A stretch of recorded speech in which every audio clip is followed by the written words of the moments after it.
And I call now our final witness, Dr. Richard Kidd of the Australian Medical Association Queensland branch. Oh, thank you.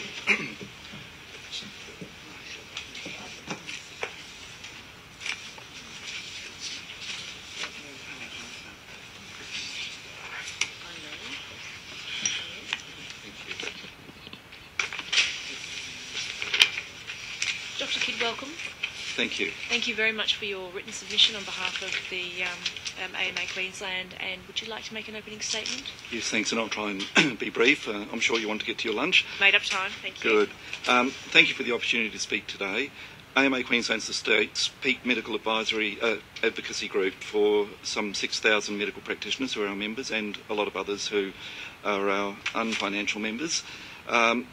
And we represent medical practitioners across Queensland and throughout all levels of the health system. We previously advocated publicly on issues of public health and vaccination, and AMA Queensland and our members take a very strong interest in these issues. To quote from the current Australian Immunisation Handbook, for more than 200 years, since Edward Jenner first demonstrated that vaccination offered protection against smallpox, the use of vaccines has continued to reduce the burden of many infectious diseases. Vaccination has been demonstrated to be one of the most effective and cost-effective public health interventions. Worldwide, it's been estimated that immunisation programs prevent approximately 2.5 million deaths each year. The declaration of the global eradication of smallpox in 1980, near elimination of poliomyelitis, and global reduction in other vaccine-preventable diseases are model examples of disease control through immunisation. Vaccination not only protects individuals but also protects others in the community by increasing the overall level of immunity in the population and thus minimising the spread of infection. This concept is known as herd immunity. It's vital that healthcare professionals take every available opportunity to vaccinate children and adults. Australia has one of the most comprehensive, publicly funded immunisation programs in the world. As a result of successful vaccination programs in Australia, many diseases, for example tetanus, diphtheria, Haemophilus influenza type B, poliomyelitis, don't occur now or are extremely rare in Australia. In our AMAQ submission, we noted that we understand that this bill protects childcare centres from liability if a child's enrolment or attendance is refused or cancelled on the basis of their immunisation status. If the centre reasonably believes the child is a vulnerable child and refusing enrolment or attendance would not be in the best interests of the child, the Queensland's bill allows childcare centres to choose to enrol or accept their attendance despite the child's immunisation status not being up to date. AMA Queensland believes this approach strikes the right balance between protecting public health and ensuring that vulnerable children are not excluded from interaction with their peers. We commend the bill for promoting increased vaccination by creating a provision which ensures that if a child has fallen behind on their immunisation, the child may still be admitted through an agreement between the childcare centre and the parent to bring the child's immunisation status up to date. By empowering childcare providers to make decisions on who they allow into their care, the bill promotes public health and increases herd immunity through constructive rather than simply punitive measures. It's a sensible provision, and we support this amendment to the Public Health Act 2005. This amendment to the Public Health Bill is timely and enables national activity addressing communities becoming vulnerable through inadequate herd immunity. Right now, we are dealing with a measles outbreak in Brisbane. Not long ago, a baby died from pertussis.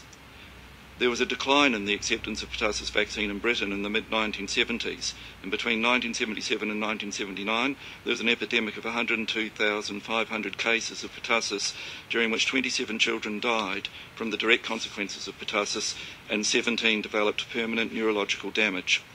Acceptance of pertussis vaccine has now improved to about 93%, and pertussis has declined. Similar large epidemics occurred in Japan and Sweden at about the same time due to low acceptance of pertussis vaccine. There have been two major epidemics of poliomyelitis in Holland in 1984 and 1991, occurring in a religious group who refused vaccination. There was no spread to the rest of the population, whose uptake of polio vaccine was very high. In the national environment, Health Minister Lee noted that at least 166,000 children are recorded as being more than 2 months overdue for their vaccinations last year. This figure is in addition to Australia's 39,000 conscientious objectors. She acknowledged the stresses busy parents face every day and that many missed immunisations are unintentional. which is why they're providing incentives and support to help children get up to date with their vaccinations. Ms Lee also said, but there are parents intent on refusing to immunise their child, and their no jab, no play, no pay measure ensures they understand there's a significant price attached to their actions. Immunisations don't just protect your child but others as well. It's known in medical terms as herd immunity, Ms Lay said. Vaccination is therefore one area of life where it pays to be part of the crowd. That's probably the main things I wanted to say. And so, yes, AMA Queensland very much commends your amendment to the bill. Thank you. Thank you. Dr Kidd, would you speak to the comment that we had earlier and some questions around, herd immunity? Should we be maintaining immunisations throughout life as well, rather than just focusing obviously on...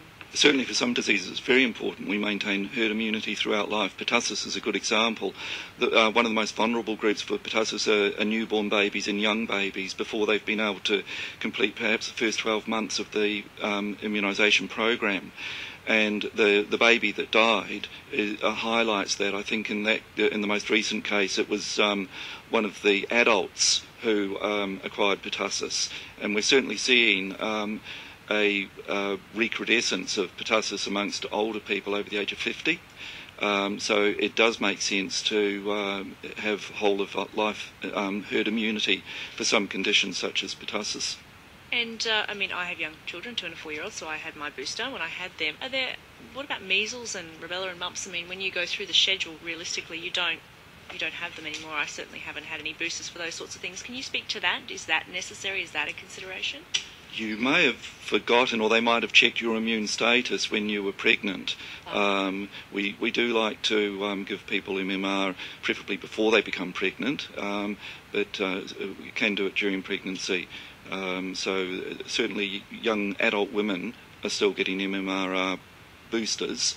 And throughout life, we are, routinely giving people boosters for tetanus in particular, and attached to that is diphtheria. Maybe we should have the pertussis attached to that as well. Okay, so thank you. So your answer is yes, yes. And it's being done in many respects now. Deputy Chair. Thank you. Hi, Dr Kidd.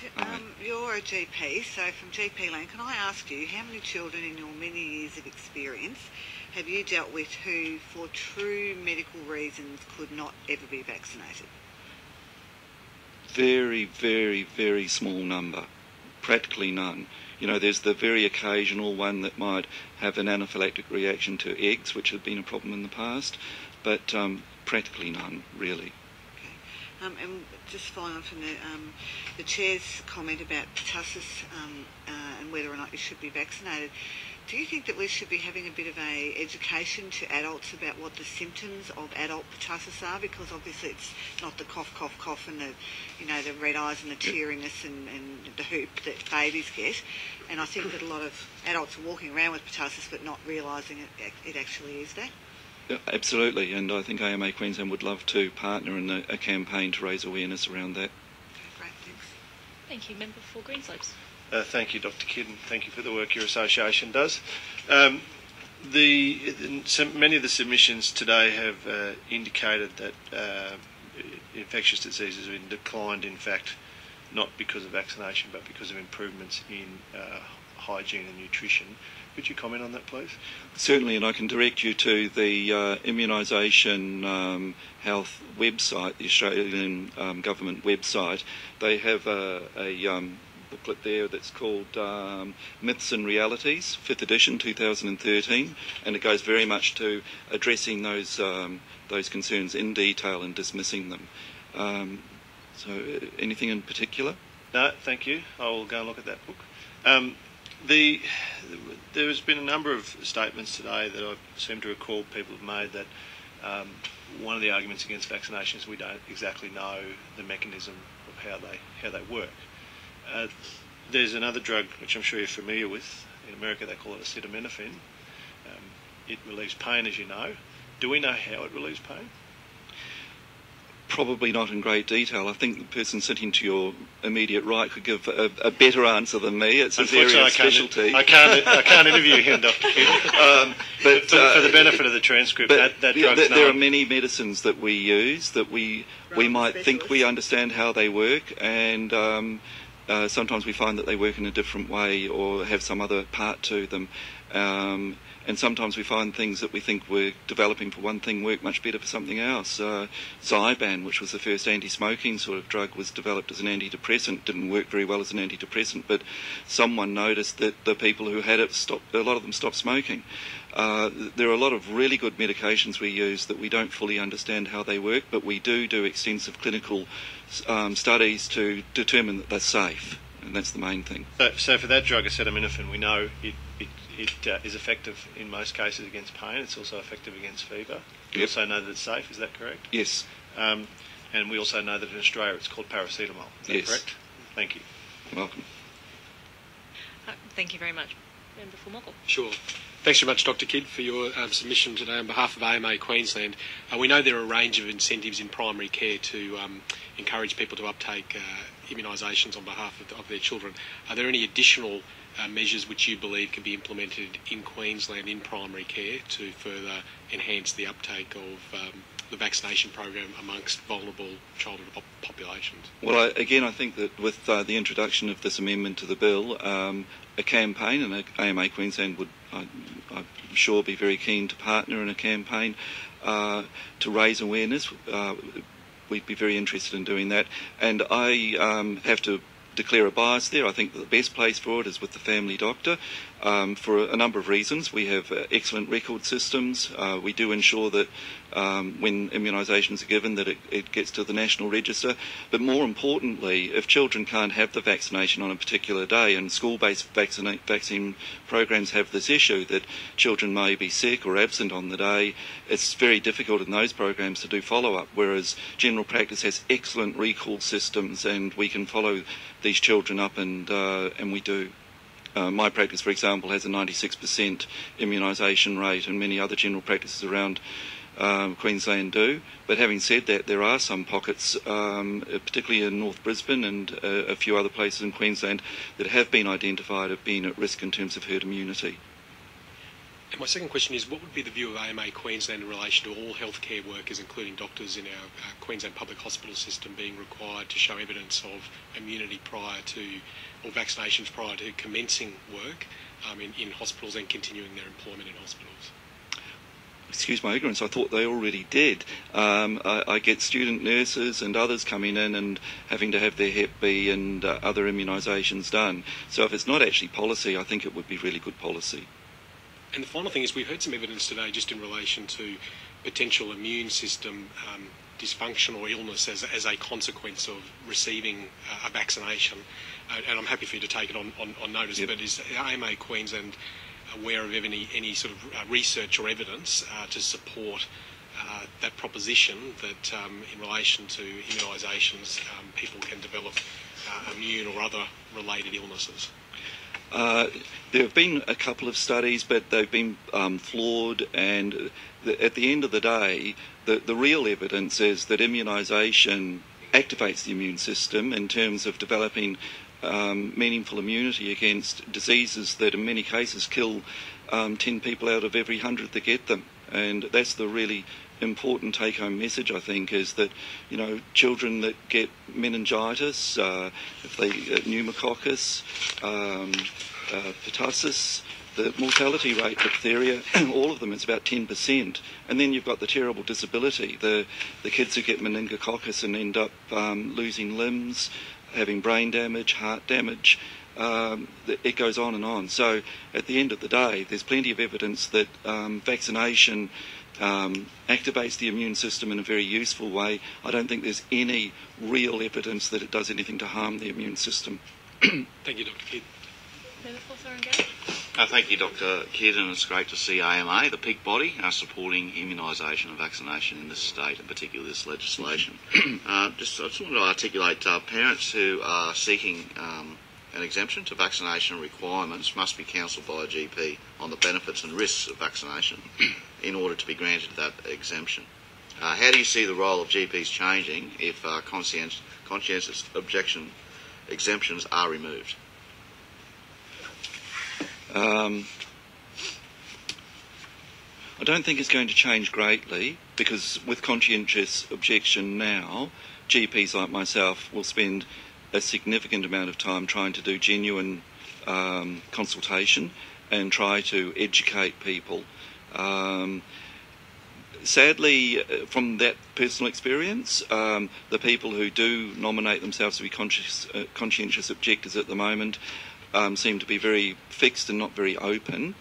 Whether that will change when there's financial and other implications for their chosen status remains to be seen. But I suspect that the actual discussion around the science and the benefits and looking at the actual risks and benefits of the diseases versus the immunisation probably won't change greatly.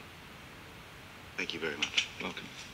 Thank you, Dr. Keir. It's more just a final comment. I don't think there's any other questions here, but as a GP, I just wanted to make the comment that when I had my young children, and you read many frightening or concerning things, or you hear them before you make your own research, that my GP was instrumental in us making our decision to vaccinate and provided me with empirical articles and really was as willing to go as far as he needed to ensure that I was confident with the information provided. So I just wanted to make that point, that our GPs are so important in doing exactly what we've heard here from a number of witnesses, and that is engage with people, and they are the credible source of information to be able to do so and allay many concerns. So I thank you for your appearance here today. Thank you.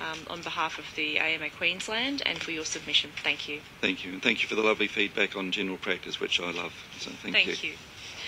And with that, I will thank all the witnesses for attending today, and to those who've made written submissions, thank you for assisting us in our examination of this bill. The Secretariat will be in touch in relation to providing any answers to questions taken on notice. A transcript of the proceedings will be available on the Committee's parliamentary webpage as soon as practicable. Our final report will also be made available on our webpage after it's been tabled in the Parliament by 2nd of October 2015. I would like to thank the Committee Secretariat for their invaluable support and Hansard for their attendance today, and I declare the meeting closed. Thank you. Public hearing closed.